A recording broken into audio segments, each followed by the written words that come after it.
today we're going to Everyone Active dito malapit sa lugar namin. And yes guys, Everyone Active, ibig sabihin nandun na yung gym, nandun yung swimming pool, nandun na yung mga physical activities like tennis, badminton, indoor and outdoors. Meron sila doon, which is nakapag-decide ako guys na mag-book for today kasi nga it's my off for the whole week and balik naman ako ng Monday. So bumili ako kahapon, as you can see on my first yung previous upload ko. Bumili ako ng mga swimming kit like eye protection, yung parang eyeglasses, swimming eyeglasses, and then tapos bumili din ako ng hair cup and then swimsuit, and then nagbook ako dun sa Everyone Active na app. So for about £5.30. So not bad for the first timer, and we'll see. And plano ko kasing mag-maintain or maging consistent sa pagiging fitness Churva bells. So anyways, sobrang lamig kaya eto nakapag-gloves kami. Papunta na ako ngayon guys. So we're here na guys. Right, ito lang naman yung lugar namin dito guys. So papasok na tayo dito sa loob. There we go. Malapit lang din siya sa Sainsbury, kaya pag may gusto kang bilhin, malapit lang siya guys. So ayan, merong snow.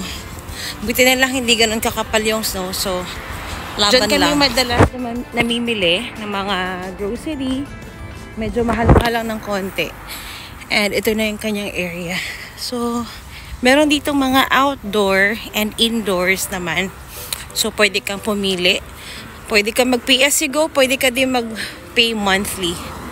Ayan. Pero mas mura daw ata yung nag-pay monthly ka. So yeah, okay. This is gonna be my first time, kaya hope it goes well.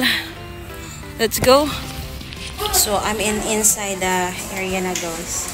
Magbibihis lang ako dito. And medyo marami-raming tao. So yan na guys.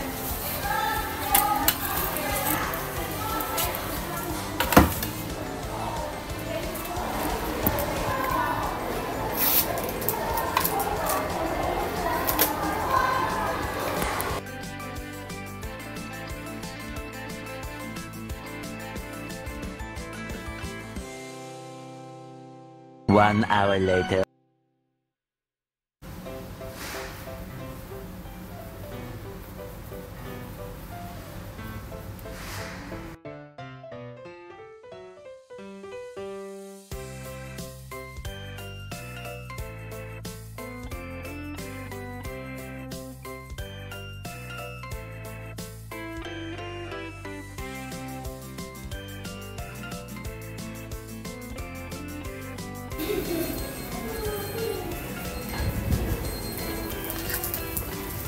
So guys, katatapos ko lang mag-swimming. So, time check. Anong oras na haba pala?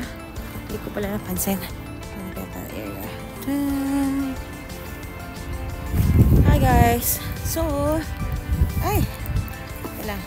katatapos ko lang mag-swimming. So, pupunta ako ngayon sa Sainsbury para bumili ng gulay. Bibili kami ng carrots, broccoli, green beans. So ayan, tapos na po yung ating 1 hour sa swimming. Ayan.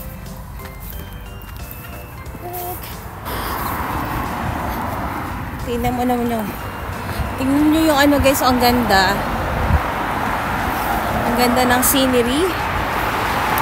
So after nito guys, Friday, pag-iisipan ko pa, siguro another walking na naman ako for maybe 2 hours. 2 hours walking.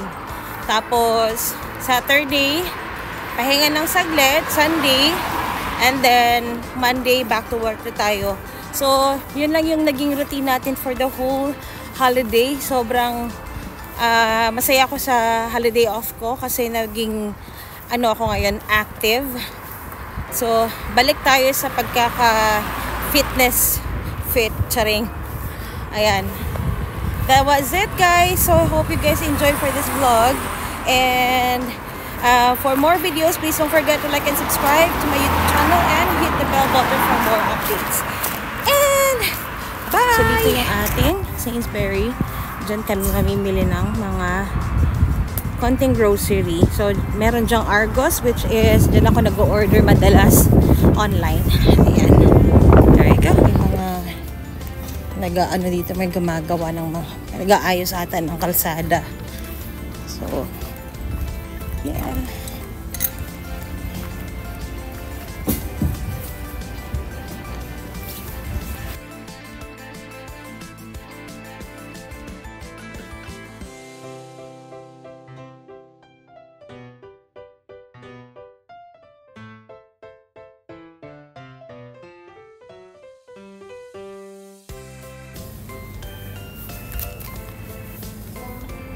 Hold it.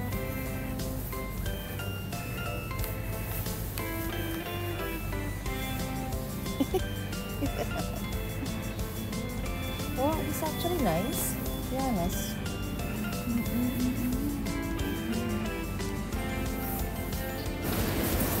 Where is it?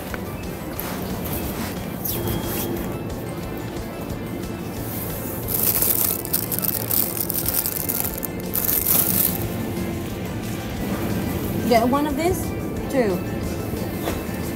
29.